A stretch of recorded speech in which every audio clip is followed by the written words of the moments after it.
All right, welcome to another episode of Texans Unfiltered. I'm John Wade. I am here. I can't believe I'm here. Unfortunately, James is going to be out this week. He had a little bit of something come up, but I'm lucky to be joined by Brian Lamb.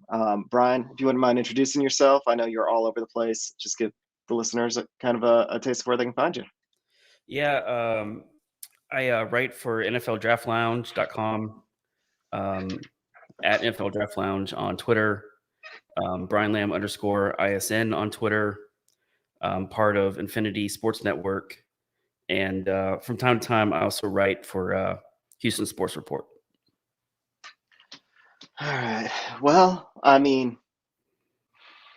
is there anything else you want to talk about so we don't have to get right into the football? I mean, Have you seen any good movies? Is there any good TV shows? Have you you know, seen Squid Game? Because apparently it's amazing. Like I've been I, told by 3 people today separately that I need to watch the show. I haven't, but it's got to be better than what was on Sunday. Yeah. It was rough. That was bad. But that's kind of what I expected Davis Mills to be, right? Yeah, Out definitely. of college, limited starts. 2020, it was a shortened season because of the pandemic. He didn't have a lot of experience. That's what you expect, right? A good defense going up against an inexperienced quarterback. Disguise different coverages, give them different looks, confuse them. That's what you get. And I mean, granted, the weather wasn't great, but you can move the ball down the field, and they weren't able to. Yeah, that full disclosure, I'm a South Carolina alumnus. So it's not the worst football game I've ever seen. I've had the unique pleasure of watching Gamecock football for the past Right. 10 plus years. So 15 years. So I've seen horrible football. I have seen really bad football. I have seen football where I'm not even sure that we even watched any of the game because we just drank the whole time. Yeah. This Texans game, though, it's not the worst football I've ever seen, but it is definitely the worst professional game I've ever seen.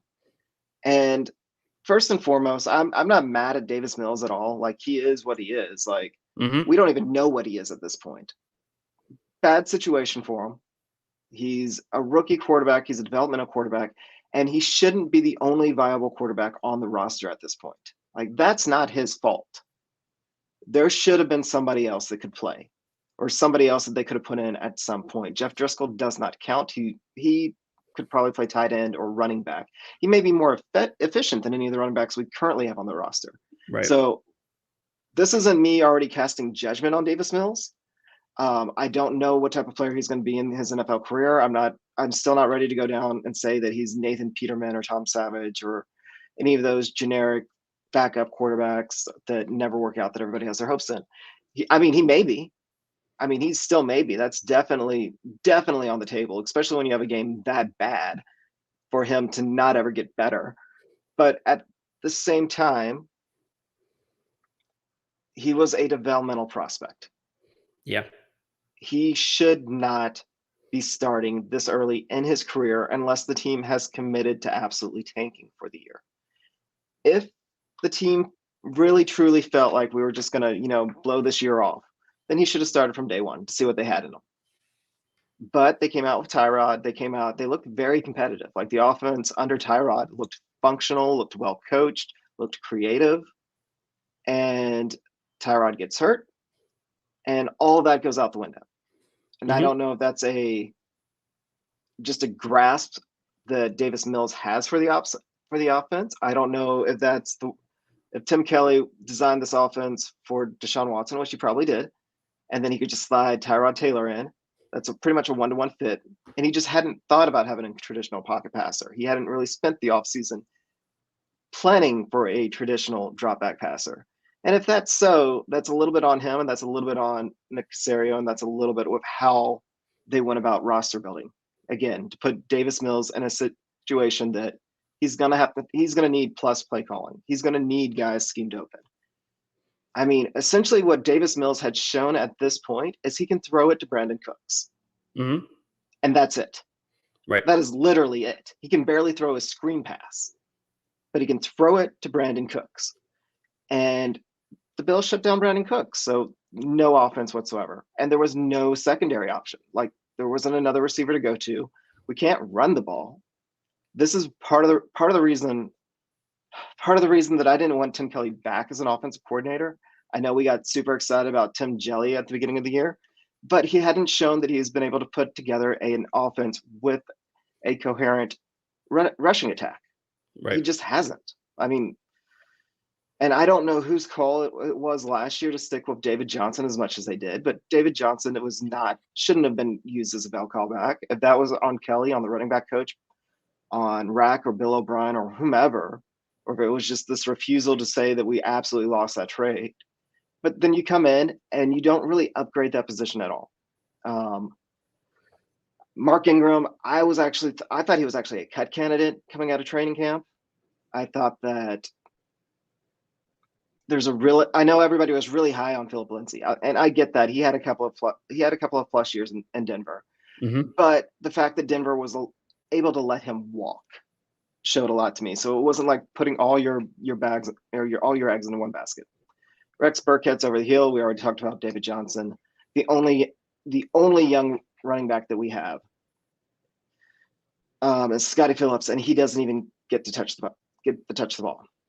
So again, we didn't have a plan. I don't feel like we really had a plan for running the ball. And as much age as there is there, and as much past production as there is at the running back position, like year in, year out, you see it through every other team, and not every other team, but most functional teams in the league. I don't mean this as a disrespect to any running backs because they're all phenomenal athletes, but running backs are replaceable. In this day and age, you don't build your position around it. Right. I'm sorry, man. I'm just venting at this. No, I get it. Yeah. No, I mean, yeah. Well, and so I pulled up my scouting report for Davis Mills in preparation for this. And with every one of my scouting reports, I always do 3 things that I like about a prospect and 3 things that I dislike about a prospect. Number one thing that I disliked about Davis Mills was inaccurate throws under pressure, right? When the pocket collapses and you have to move around, navigate a dirty pocket, just create things on your own, and he can't do it, right? They're inaccurate throws, and that's what you saw on Sunday with 4 interceptions, right? And yeah, I mean, you can say some of them weren't his fault, but he's got to get better. And my biggest thing is that the front office spent all this time scouting these prospects, right? And including Davis Mills. If I found it on tape, they've got to be able to find it on tape, right? And they've got to be able to put him in those situations to let him thrive and succeed. And that's what they weren't able to do, right? And so, I mean, I don't know if that's an inexperienced head coach not being able to make that decision, or if it's the offensive play calling, Tim Kelly, whatever. It's you've got to know your strengths, but you've also got to know your weaknesses, and you've got to play towards that. And it just looked like it was poorly coached from whistle to whistle. I mean, it was bad. I mean, it was beginning to creep up a little bit on me in the Carolina game, and I even thought this at points during the offseason. I don't think Davis Mills was even drafted to be the backup quarterback. Yeah. I think Tyrod Taylor was actually signed to be the backup quarterback. I think that they legitimately were going to make Deshaun play. Mm-hmm. Like they were going to hardball him if it wasn't for all the accusations. Right. But the problem is, once that was decided that they didn't want him to play anymore, they never pivoted. There should have been another quarterback on this roster. Well, the pivot was Ryan Finley. and even in the context of everything, that doesn't make sense. Like right. Ryan Finley, like right.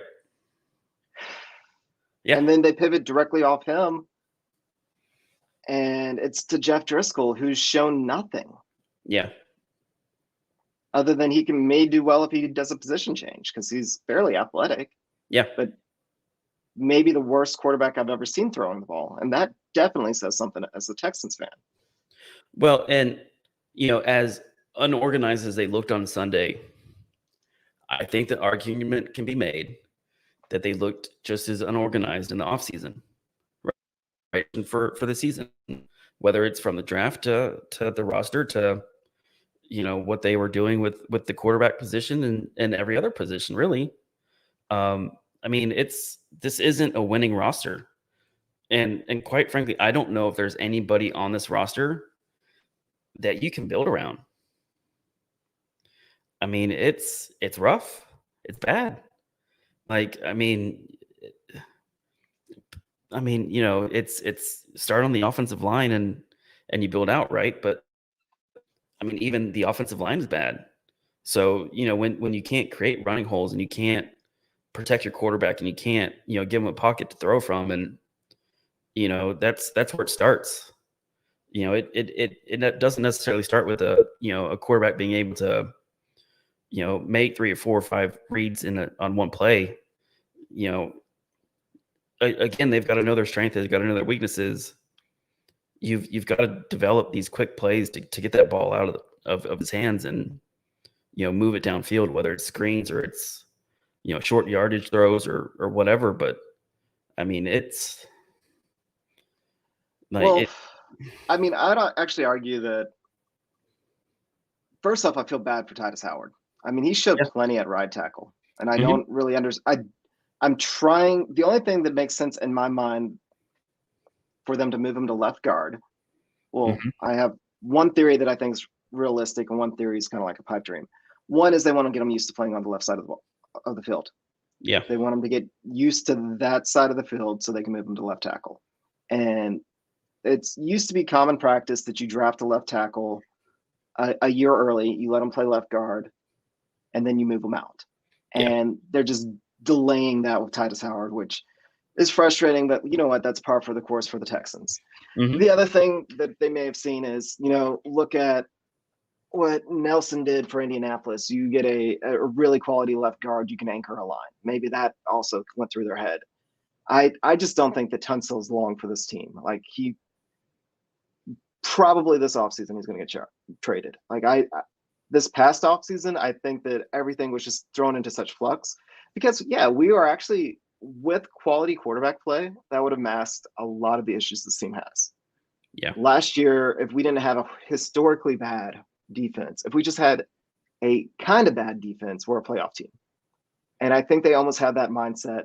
And Lovie Smith, I mean, he's put together just a kind of bad defense. Like, I mean, they played their heart out. Like, they're better than any of the talent that you look and see on that side of the ball. Like, I'm surprised because I thought that Lovie Smith I thought he was a bad hire. Like, everybody knows the holes in cover 2 at this point. Right. Like, I could scheme up an offense to take advantage of the holes in cover 2, especially without the personnel to play it. Yeah.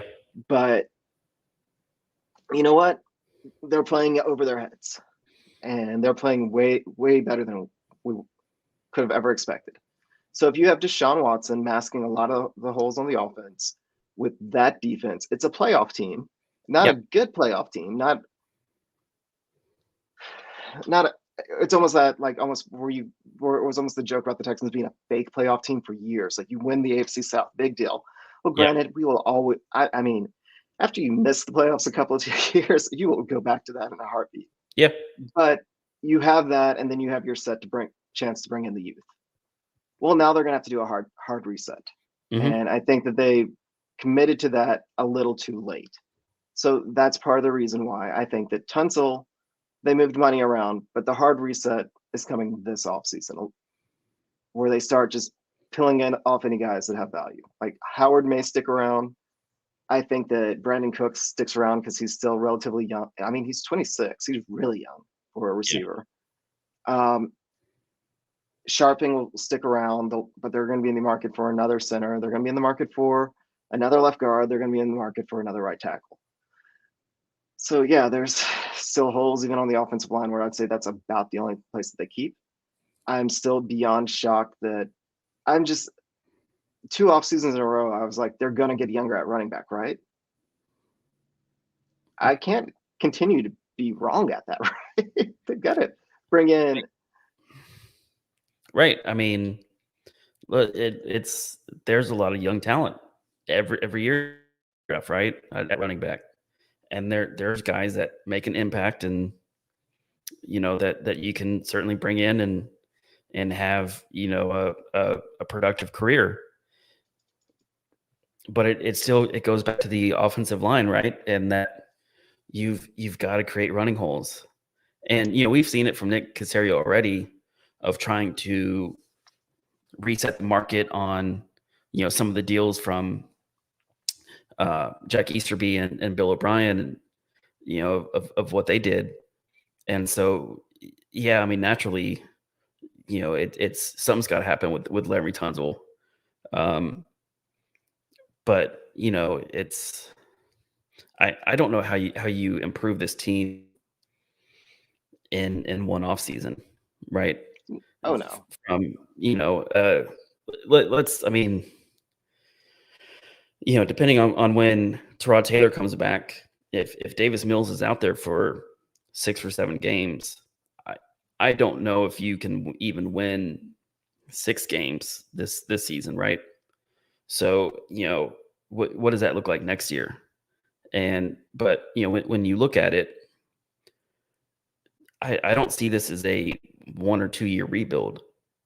I mean, this is a long-term project of completely dismantling a roster and trying to rebuild it. And it's not easy. Most teams are able to do it because you have pieces that you can build around. And quite frankly, there's nobody on this roster that I think any level-headed GM would build around. It's every person on that 53-man roster is replaceable at this point. Oh, And definitely. that's disappointing. Like it's mind-blowing. No, I mean, I'm sorry, I misspoke on Cooks' age. He's 28, not 26. I have bad handwriting. But yeah, that's what's kind of depressing at this point. This season was a lost season in a lot of regards because they had to peel off so much bad salaries. Right. They had to get themselves into a position. They literally signed everybody and their brother because they were hoping to find some diamonds in the rough. Mm-hmm. Now, it's still the beginning of the season. I mean, as much as we want to be doom and gloom, there's guys that pop up on rosters that you don't expect, and they can turn into key contributors year in, year out. Now, we don't have, I wouldn't definitely agree that there's absolutely no transcendent player on the Texans. We just went from having players like JJ Watt, DeAndre Hopkins, and just really just those guys are going both of those guys are going to the Hall of Fame. Mm-hmm. Like, no doubt. To this. So you go from losing with stars to now we're losing with blah. And it's tough. And it's amazing to me how much better the Tyrod Taylor made this offense look. Yeah. So for me, that actually gives me a little bit of hope. Mm-hmm. Unless Taylor just absolutely just reset himself and all of a sudden he is a top half the league quarterback, which, I mean, maybe he is. Sometimes that happens. Sometimes quarterbacks blossom later in their career. But the other part of me says that maybe, and this is where I'm trying to find some hope, maybe, just maybe, that the Texans, when, I don't even want to say when they plan, because obviously they don't do a very good job of planning to be in the position we currently are in. But there may be something that them being able to figure out things that are better than the sum of their parts are better than the individual players. Mm-hmm. If they have the right type of player, like another mobile quarterback that can move things around. I don't know. I'm trying to reach because I don't understand why. I do understand why, but I don't.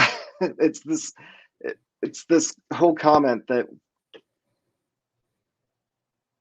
for a game and a half, especially the first half against the Browns, and the Browns have a very good defense. Yeah. Like our offense actually looked very functional. Right. Derek Casson, who I don't think has ever had anything positive to say about the Texans ever, and he's from Houston, so he's another one of these guys that he's right there and he's surrounded by it. But he's been on our pod a couple of years back. Never really had a whole lot of good things to say about existing Texans, always about things in the future. Mm-hmm. He actually wrote a positive article about Tim Kelly's offense with Tyrod Taylor running it. And now it's just gone. Yeah. Yeah. Well, and let's remember too that you have Pep Hamilton there, who is capable of working with these quarterbacks. Right? Was with Justin Herbert last year and did really well with it. And to go from being able to mentor that young quarterback to now where it's a quarterback that just looks lost out there. And like I said earlier, it's you've got to know your weaknesses and you've got to be able to develop plays that are successful for you. And asking Davis Mills to sit in the pocket and make 3 reads on a play and be able to read the defense and throw with timing and anticipation, he can't do it. And it's at some point they've got to realize it. But at the same time, I don't know if a first-year head coach who has, always been an assistant coach, not a coordinator, always an assistant coach, can figure that out. I really don't. Well, it's a similar problem to the Bill O'Brien Texans on offense. Right. Except now you don't have a cheat code. They can never make it easy on their quarterback. Like the easy throws weren't there, the easy reads weren't there. The just get them those timing throws, like get them in rhythm. Like they could never ever do that. Didn't matter which quarterback we ever had on this offense. Right. And that seems for a game and a half, it seemed like we had that fixed. Mm-hmm. And then there's been flashes for Davis Mills where like maybe a drive or two, or maybe one drive, where it seemed like they were able to do it. And then for it not to show up at all in Buffalo. And it's very easy to rip Davis Mills a new one. Like he did not play well. Yeah. But at the same time, the offensive line didn't give him any time. We couldn't run the ball to save our lives. Mm-hmm. And no receiver could create separation. Yeah. And they couldn't even do the easy routes, the pick routes that you're not supposed to run. They couldn't even do little things like that to separate off. Mm-hmm. Or they seem intent on not doing that. Yeah. Or bunch formations, just anything at all to get. There's definitely a lack of talent on the receiver position. But, even little things to try and, cheat what you can out of your talent. Like, I don't know, that's just so head scratching. Yeah.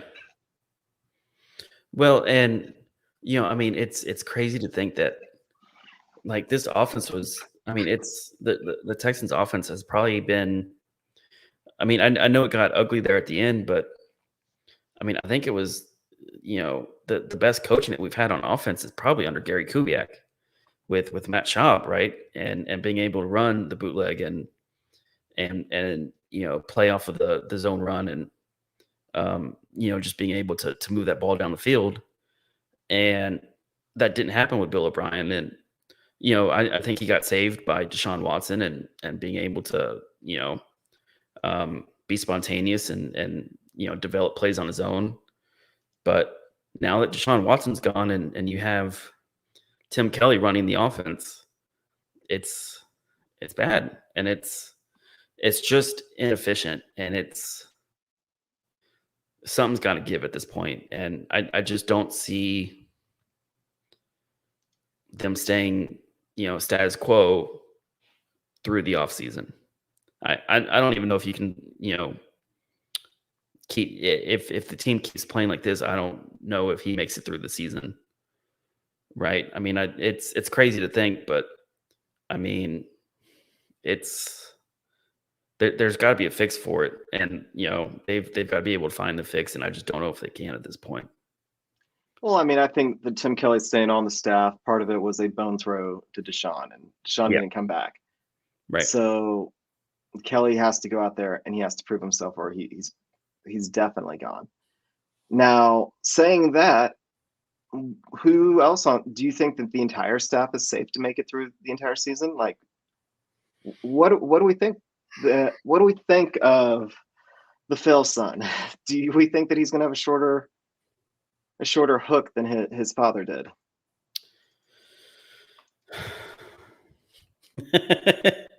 I mean, at this point, I don't know if he knows.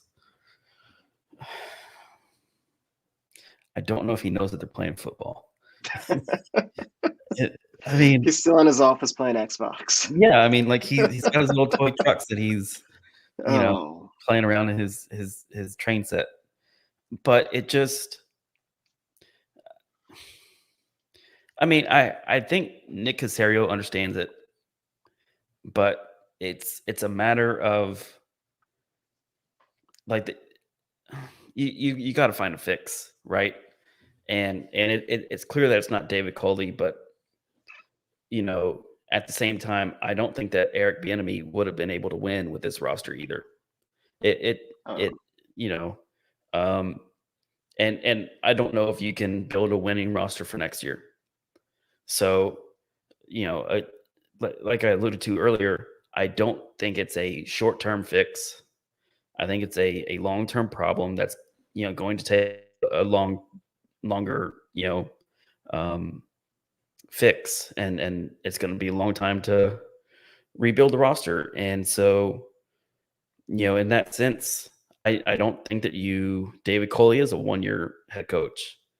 I think you bring him back, and maybe you just give Pep Hamilton the offensive play calling duties and see what can happen. But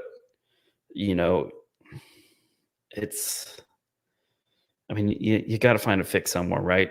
So the first thing that I would look for is for them to kind of experiment on the offensive line and see if there's something that they can move around to find better execution.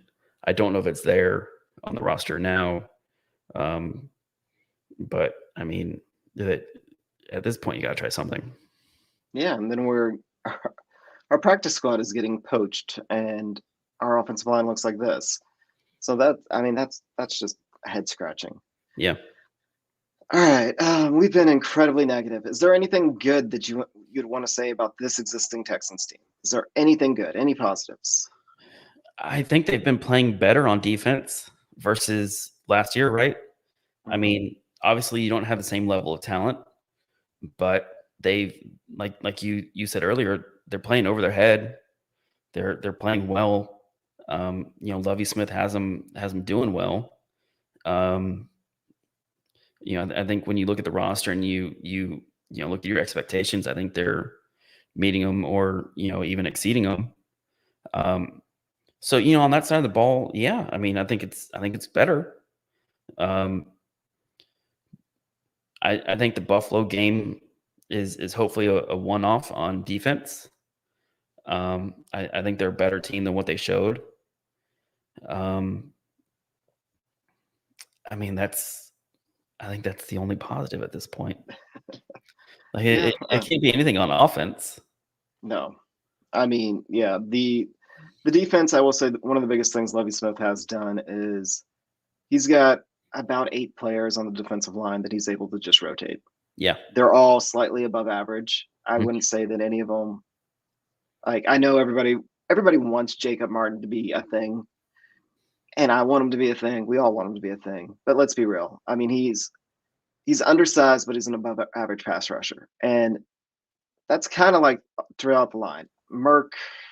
Merciless was he's leading our team in sacks, so he's washed. But I guess with the rotation and having 2 defensive tackles. He's taking advantage of the opportunities he's getting.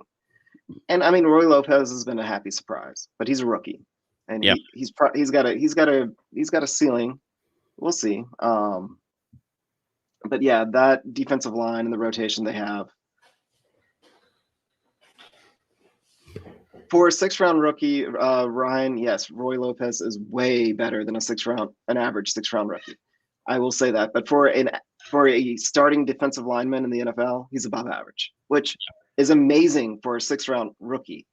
So make sure we get. I know everybody loves. I love Roy. We all love Roy Lopez. Like, I'm not saying bad things about him.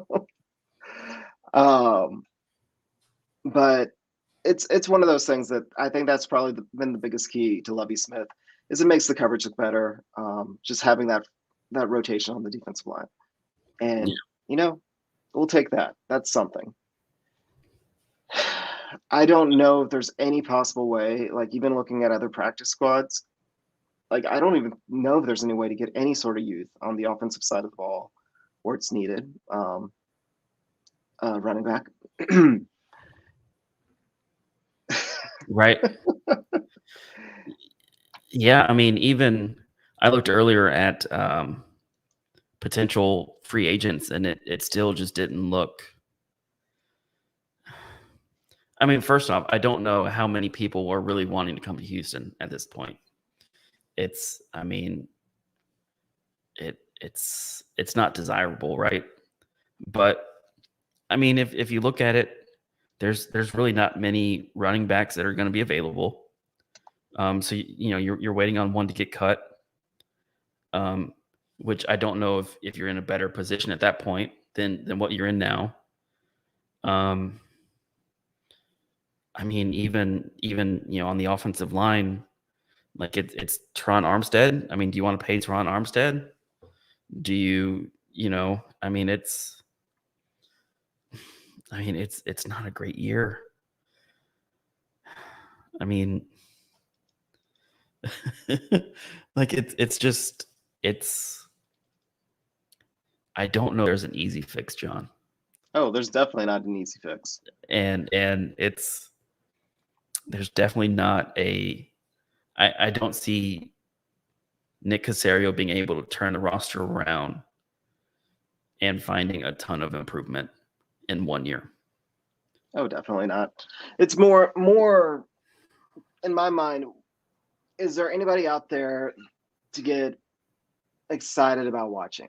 Like, is there anybody that's like, every year some of these dynasty fantasy players are much better at pointing these guys out than I am.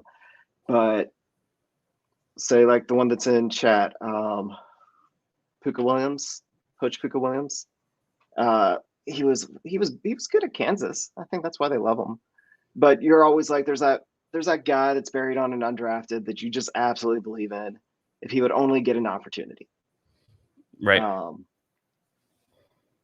And just usually I'm fairly good at it, but looking through the guys that are unprotected currently, like there's no one that and this isn't realistic. This is just us kind of talking it out. It's like, what would we like to see at this point? Because the hole that Davis Mills is going to put the Texans in, again, it's not all on Davis Mills. It's in the situation that he was put in. Yeah. But our quarterback situation with Tyrod Taylor hurt. I'll say it like that because there's some people that will still defend Davis Mills. With our current situation, we're going to be in too big of a hole by the time Tyrod comes back and gets healthy again. Yeah. For us to really have anything worth playing for. So at this point, just fanciful. It's like, what sort of moves, what players would you like the Texans to either play that are currently on the roster? But it's like, if we could just see a little bit more of them, or if there's a guy that we'd like to poach off a practice squad, and it's like, that'd be fun to watch. I don't know if there's somebody on the practice squad at this point. Not on our squad. Of course not. And I don't know if there's anybody on another one that you'd be able to poach. I really think that you've got to look at the NFL draft, and granted, I know it's it's not going to help you this year. But like you just said, I think wash, and I think depending on when Tyrod comes back, that you're going to be so far down and so far behind the 8 ball, even in a bad division, that I don't know if you're going to be able to dig yourself out of that hole. And so, I mean, in terms of who you can get this year, I think you got to roll with what you have and just try to experiment on the offensive line and move some guys around and maybe it's moving Titus Howard to right tackle or move him to left tackle, move Tunzel around, or whatever you need to do, and just try to create some running room and just take some pressure off of Davis Mills or Terod Taylor to be able to make throws. And I mean, we've seen that from Taylor, right? He's able to get out of the pocket and extend plays and make things happen downfield. When he's not in the pocket, and he's looked really, really well with that. Davis Mills, he's a pocket quarterback, and when you don't have a pocket to throw from, then and you can't make throws downfield, then the defense is just going to load the box and stop the run. And at this point, they've got to find a way to run the ball. And I don't think that you can do it. I don't think that you can draft a player, or I'm sorry, I don't think you can get anybody off the practice squad to come in and improve that offensive line, whether it's the offensive line or the running back. I don't know if you can get anybody to fix it now. I mean, I think that's the situation that they've put themselves in. No, and it's kind of depressing, and it's almost one of those where at this point it's not even necessarily improve the team. It's like, what could we get excited about watching? Like, Yeah. why do we want to watch it on Sunday? I mean, Right. This Sunday the Patriots are a better defense than the Bills. So, I mean, their offense, I mean, Mac Jones isn't anything to write home about, but their defense is really good. I mean, their defense was able to confuse Tom Brady, Yeah. who played with Belichick for 20 years. Right. Poor Davis Mills is going to have his little brain melt out the side of his ears. Yeah. And we'll be lucky if it's just that. So offensively, like, yeah, it's going to be another poor showing. Yeah. So what is the incentive right now as fans for us to watch? I don't know if there is one. I mean, me as an NFL draft guy, I really want to watch Mac Jones again. Hopefully it's not in the rain. But I mean, I don't know if there's anybody on the Texans I want to watch. Right. I'm kind of interested to see what the defense can do against that the Patriots offense, because they have been playing better, and I am curious to see if their performance against Buffalo was a one off, and I think they're better than what they showed. That's kind of it, right? I mean, there's not much more that is going to be fun to watch. All right. Well, I get to the part that I guess everybody's always kind of curious about. Do you think that the Texans will move Deshaun Watson this season? I think you have to. When you look at what's coming down the road, which is his deposition in February, assuming that they're not going to settle, then it's not going to be resolved quickly, right? And so the longer that he's on the roster, I think the less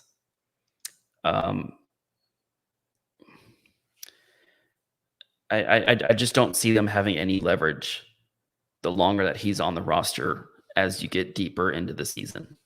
I mean, I wrote a piece for Houston Sports Report on, whether it's a possibility to Philadelphia, and it doesn't look like it necessarily is, but you would have to think that some team's going to want him. And, obviously there's, the cases held over, his head and, over every team right now.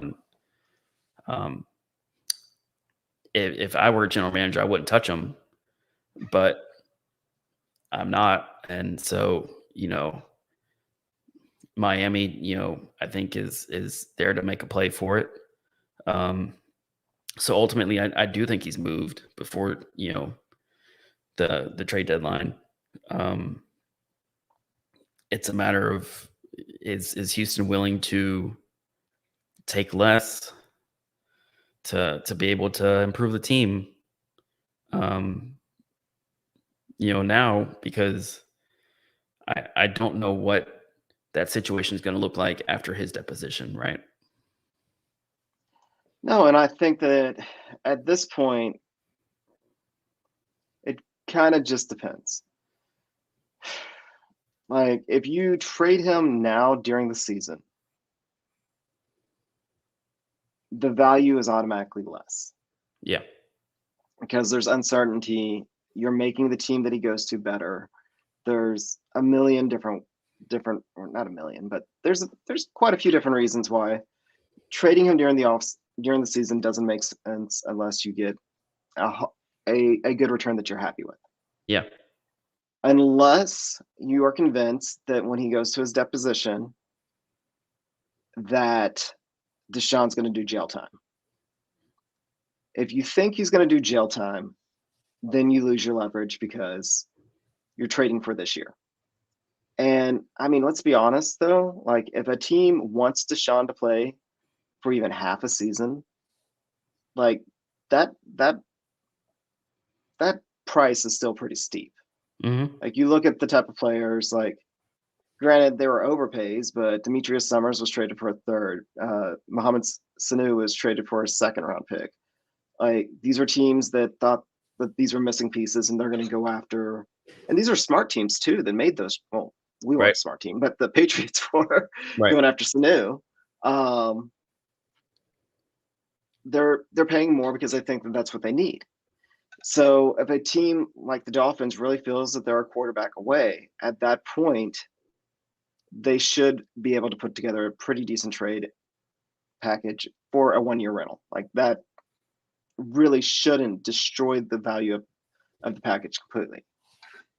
Right. Well, and I mean, you look at that division and, obviously, New England's not what they were. The Bills are playing better, but I think that it's, I think with a quarterback that they can get better. I don't think that they can wait very long to make that move. If they do want to play for this year, but then again, with Miami, it's not like they have a ton of capital move now. I mean, they have San Francisco's first round this year. They don't have their own first round. So, it's they have just as I think many problems in terms of the NFL draft as we do. So can they put together a package that's enticing enough for Nick Caserio to say yeah? I don't know. And I think at this point, the Texans front office has to have a real discussion about are your expectations for what you're wanting to get back too high? Right? Do you move from saying that you want 3 firsts and a couple of seconds to maybe 2 firsts, a second, and a third? Right? Is that enough to get it done? I mean, at this point, they're going to have a, a top 10 pick to be able to pick a quarterback. I don't think there's a quarterback I'd pick in the 2022 NFL draft at this point. But I mean, but then, what do you do, right? Who do you put at quarterback next year? It's a situation that, again, it doesn't get better for them, and it's something that they put themselves into, and it's a hole that they dug, and it just it feels like quicksand where it's just one thing after another goes wrong, and no matter what you do, like, you just continue to sink. And I think that's what, at this point, the Texans organization is. They're quicksand. Yeah, it's the amount of craziness that have just kind of happened around this whole situation is just unreal. Yeah. Absolutely unreal. Some of it is self-inflicted, like the roster being in this shape. Whomever decided to let Bill O'Brien have as much power as he did. Granted, it looks like Bill O'Brien's draft class is going to be better than shoot. Why am I forgetting his name? He was GM before O'Brien. Brian Gain. Gain. How did I forget that? But I mean, we've all Brian Gain except for Akins and Reed are now gone. Yeah. So two bad GMs in a row. Well, and again, I mean, that's the problem when a head coach is always in a win now position, right? A head coach is never looking at building for the future and looking at long-term success versus short-term. A general manager is, right? Your front office is. So when you put a head coach in that position, you've got to have somebody there that's saying, no, Bill, that's a terrible idea. No, let's not send all these picks for a left tackle. Let's not do that. Let's come up with a better idea, and let's use those picks on players that can build this roster and keep this roster. And I mean, playing Monday morning quarterback, I think had they done that, I think he might still have a job. But it's or at least a job in the NFL. How's that? I mean, it's terrifying in some regards, but yeah, he might still. Right. But now looking at it, it's. I mean, I just don't see what they can do. I mean, the 2022 class, even though it's still early, you don't have a quarterback that set themselves apart and is like that guy that you can build around. I mean, you look at 2023, you may have Grayson McCall out of Coastal Carolina. Maybe. I mean, it's not. I mean, there's nobody that I think you can put on this roster that's going to improve it, over what you have now. So do you try and do something with Rod Taylor or do you look at free agency and try to bring somebody in?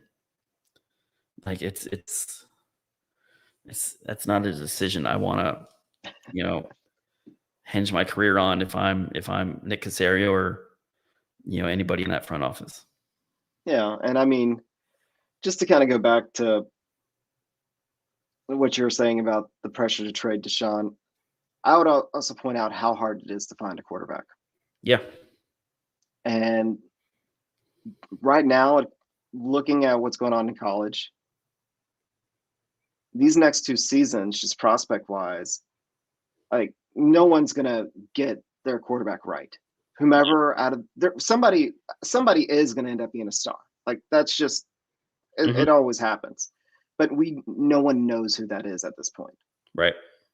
And you got to remember Patrick Mahomes and Deshaun were not top 5 picks, and arguably, if they're both playing, they're young quarterback 1 and 2, Yeah. and they were essentially the Chiefs lucked into Mahomes, the Texans lucked into Watson because everybody else missed. Trubisky was taken ahead of both of them. Yeah. Like, it's such an inexact science, no matter what anybody tells you. And honestly, that's part of the reason why I think Deshaun will maintain value up until that deposition. And if he goes to jail, of course, it's going to go that his value is going to drop out. So I can understand Caserio playing hardball, but no, I also do get it. It's like, do you trade Deshaun and get something when there's a very good chance that you get nothing and he doesn't even play in the NFL anymore? But if he's under contract, I think that it's the better play is to try and hang out and get fair compensation because you're going to need every single one of those picks. Like, we're going to miss on drafting another quarterback. Yeah. I mean, we may end up drafting another quarterback. Davis Mills may sit down for 2 years, and then all of a sudden he's Kirk Cousins, and he comes in and he plays better than whoever we draft. Like, this is how crazy it is trying to find a quarterback in the NFL. Crazier stories happen. So it's very hard to predict. That's part of the reason why we get to talk about this every week. All right. Well, we are coming up on an hour. Is there anything else you want to hit on, like that we didn't really talk about?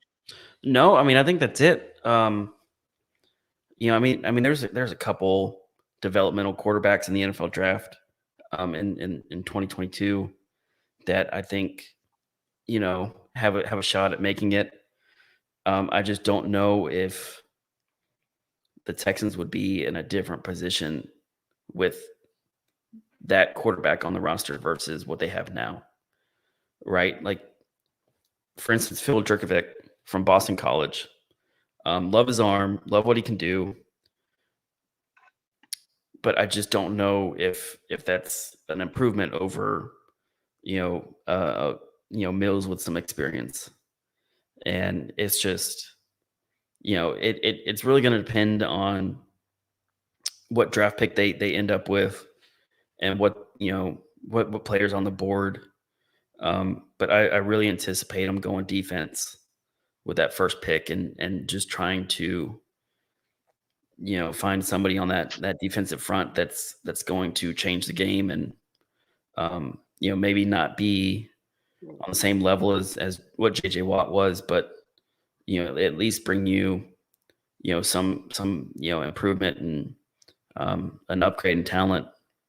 And hopefully somebody that you can build around, because I think that's really what they need now is talent that they can build around. Yeah, they need to get as many picks as they can, right? I mean, that's really what it comes down to. It only takes one solid draft. But do you know how lucky you have to get? Like, all these guys get all these credits for having these quick turnarounds on teams. They literally lucked out because they aren't able to repeat it year in and year out. Well, and Right. even going along that, it might be in their best interest to trade down, Yeah. right? And see what you can get if you have a top 5, top 7 pick.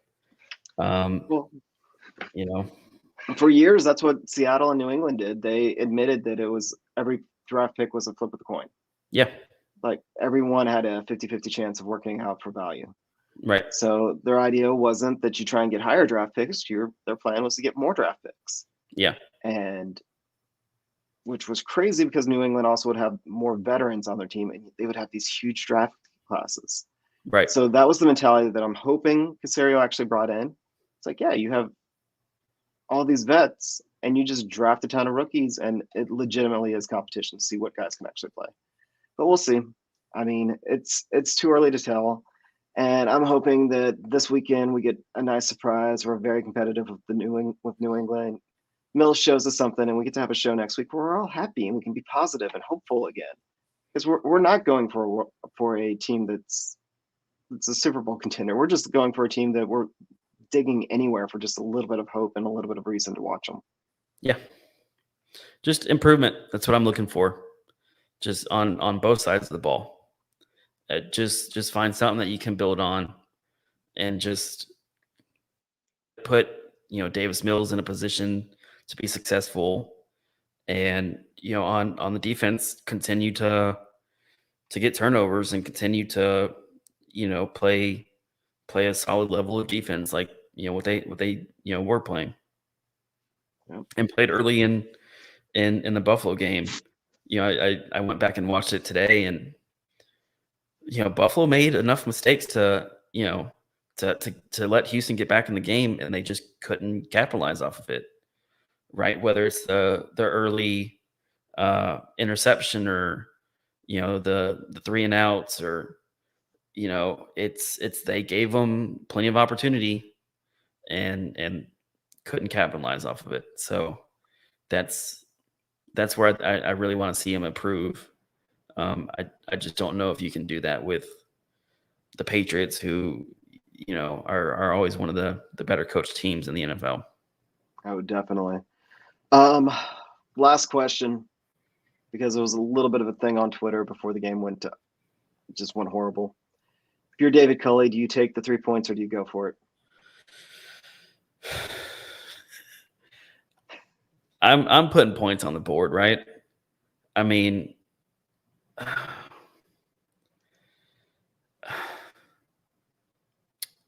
I think I'm putting the points on the board when it comes down to it. You know what? I completely disagree with that. Yeah. I mean, technically go for